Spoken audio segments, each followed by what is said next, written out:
Welcome to Akbar Academy. Today, we're going to break down some of the most important physics concepts that come up again and again in exams. This isn't just about memorizing answers, it's about truly understanding what's going on so that no matter how the question is asked, you can tackle it with confidence. Let's dive in. Question 2. Pressure and energy resources. A. What is pressure? Imagine stepping on someone's foot. If you're wearing a sneaker, it might not hurt them much. But if you're wearing high heels, ouch!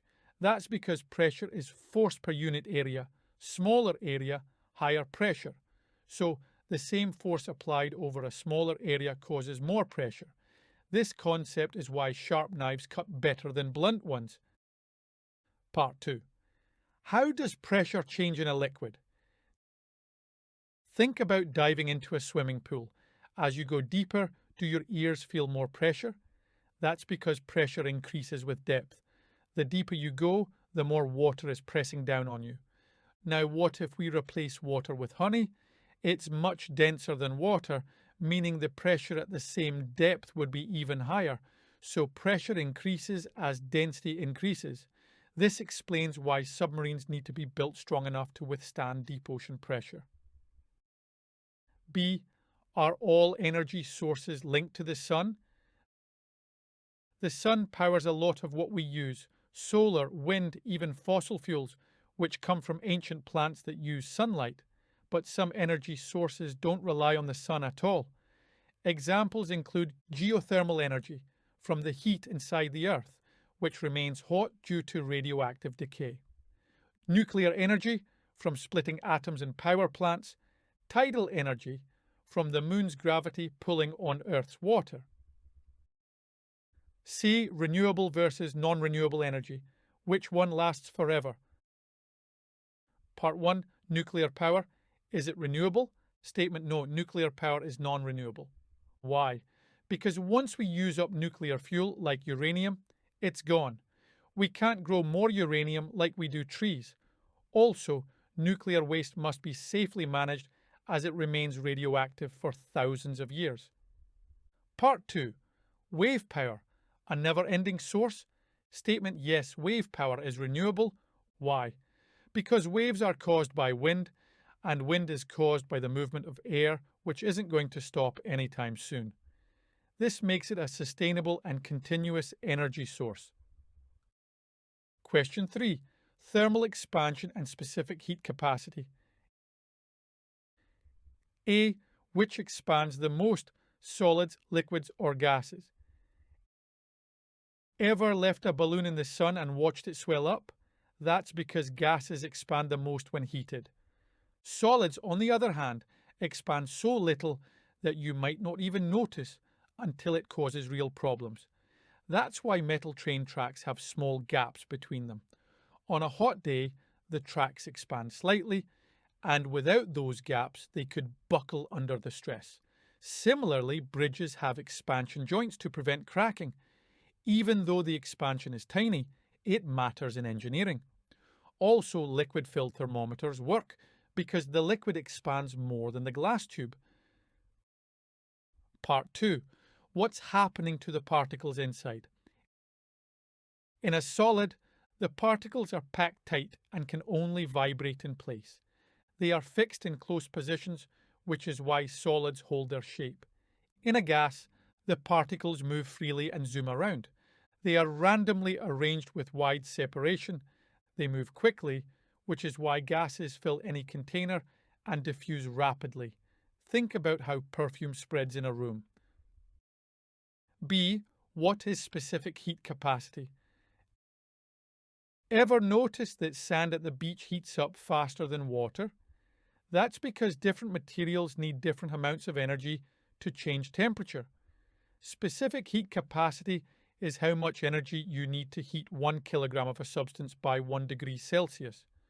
Water has a high specific heat capacity, which is why it takes longer to heat up, but also retains heat longer. Part 2. How do we measure it?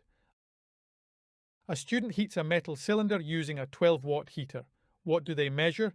Before measuring specific heat capacity, we first determine the energy transferred, E, to the metal.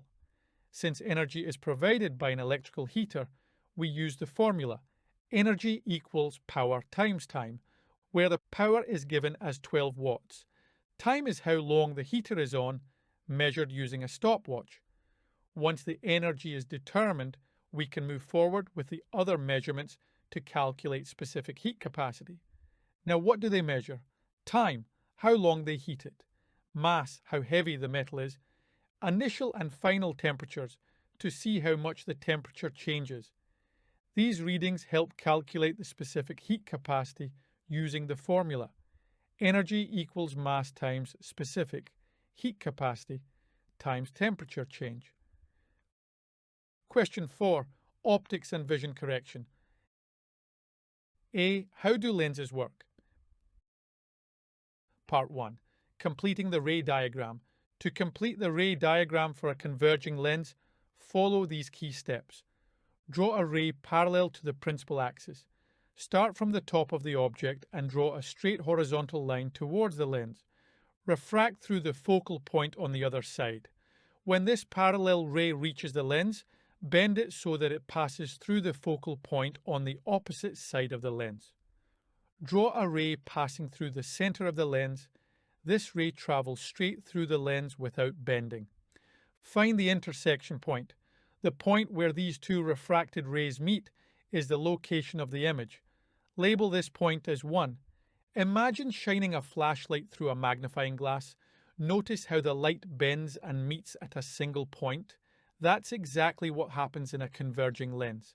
Light rays bend towards each other and converge at a specific point to form an image. Your task is to complete the ray diagram by drawing the image and labeling it I at the correct location. Part 2. What kind of image does it create? Imagine looking through a magnifying glass. What do you see? The image is enlarged, looks bigger than real life. Upright, not upside down. Virtual, this means an image that appears to be behind the lens or mirror and cannot be projected onto a screen because the light rays only appear to converge, but don't actually meet there. B. How do we fix long-sightedness? Part 1. What's the problem? If you're long-sighted, you struggle to see close objects clearly. This happens because your eye focuses light behind the retina instead of on it. This makes reading and using a phone difficult without glasses. Part 2. How do we fix it? A converging lens bends the light more before it enters the eye. This brings the focal point forward so the light focuses correctly on the retina. Result? Clear vision. That's a wrap. We've covered pressure, energy, heat, and optics. Key topics you need to understand for IGCSE physics exams. Remember, the best way to master physics is to think about how it applies to real life. Keep practicing, stay curious, and see you in the next lesson at Akbar Academy.